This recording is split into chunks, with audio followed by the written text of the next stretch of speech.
Greetings, welcome to my discussion board for Thread. The topic I chose to research is Women in Ministry.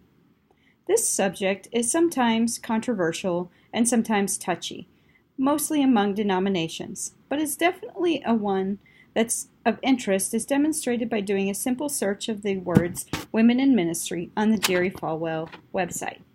What I found was 365,000 possible hits. As I scrolled through the list, what I found was that there were books, magazines, newspaper articles, and journal articles. If you go out to the internet, you will find several sources that are maybe less authentic or less educational based as using just the Jerry Falwell site. So that is where I drew my information from, with the exception of some statistics. When I scrolled through the list, what I found was that there were titles that were separated by subject. Titles like A True Baptist, Theology of Women in Ministry. Titles that separate out by denomination, Women in Ministry in Presbyterian churches, Women in Ministry in Lutheran churches and Methodist churches. Going even further down the list, it separates out by race and ethnicity. For example, there were topics or titles such as Women in Ministry for the Hispanic and African American women in ministry. With all this interest, and being a woman myself, I thought it would be interesting to trace out the heritage of our position within the church. This thread is not to debate the issue, but rather to trace the timeline of women becoming active in ministerial positions. Our text details some statistics about the increasing role of women at large in society since World War II. Those statistics include, looking back to 1894, less than 20% of women held bachelor's or master's degrees. Even smaller numbers were those that were attending seminary at the time.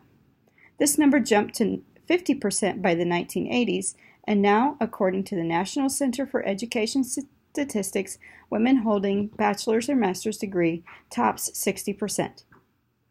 It is also significant to note, as our text noted, that women participate in higher numbers in weekly worship services than men.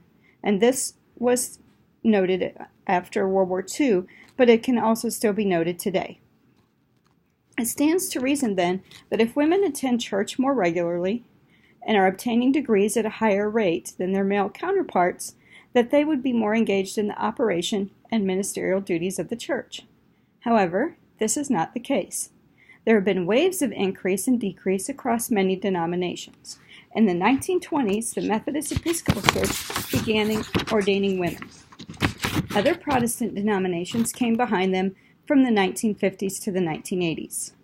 Although women were accepted and ordained into ministry, they were often not given positions of authority, but positions of authority in the same levels of leadership.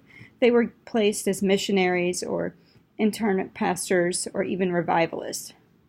More accepting of women in ministry were the Wesleyans and the Holiness denominations.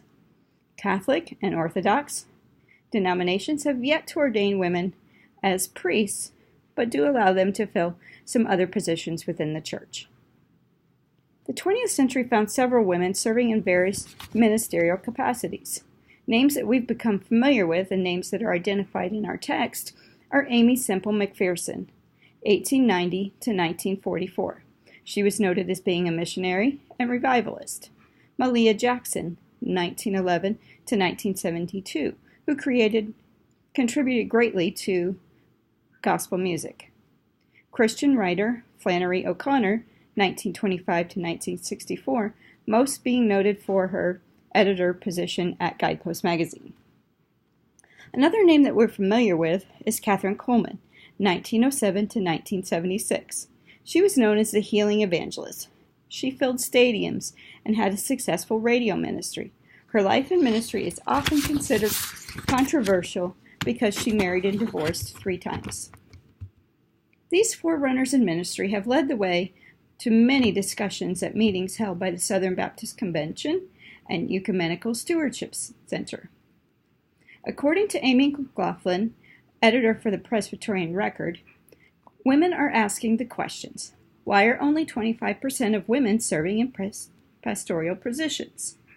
Why are they placed in small rural communities and paid less than their male counterparts. And why aren't we talking more about this? Writing extensively on the topic is Elizabeth Flowers, professor at Texas Christian University. She has several publications if you search her on Jerry Falwell website. She writes from a Southern Baptist perspective, and she notes that the rise of women in ministry has coincided with the formation of the Southern Baptist Women in Mission in the late 1980s. She also identifies that the formation of this group, known as SBWIM, came about at the same time as the feminist movement began making their voice heard, and is often what puts older male ministers, especially in the Southern Baptist Convention, on edge. Lydia Hoffman of Campbell Divinity School notes that among the Baptist denomination as a whole, there has been a series of what she calls starts and stops as it relates to women serving in ministerial positions. Outside the Baptist denomination, more growth and acceptance can be noted, particularly among Pentecostal and charismatic circles, with names like Joyce Meyer, Cindy Jacobs, and Lisa Bevere. Women in ministry remains a controversial subject, primarily because of denominational interpretation of the Scriptures. Whether right or wrong, it falls to the individual to search their heart, the Scriptures, and investigate the arguments to decide what they personally believe the women's role in the church ought to be. I leave you with this Chinese proverb quoted by Kathy Pulley in an article from the Future of Restoration movement. She cites, "If you want to know your past, look to your present conditions. If you want to know your future, look to your present actions." Thank you very much.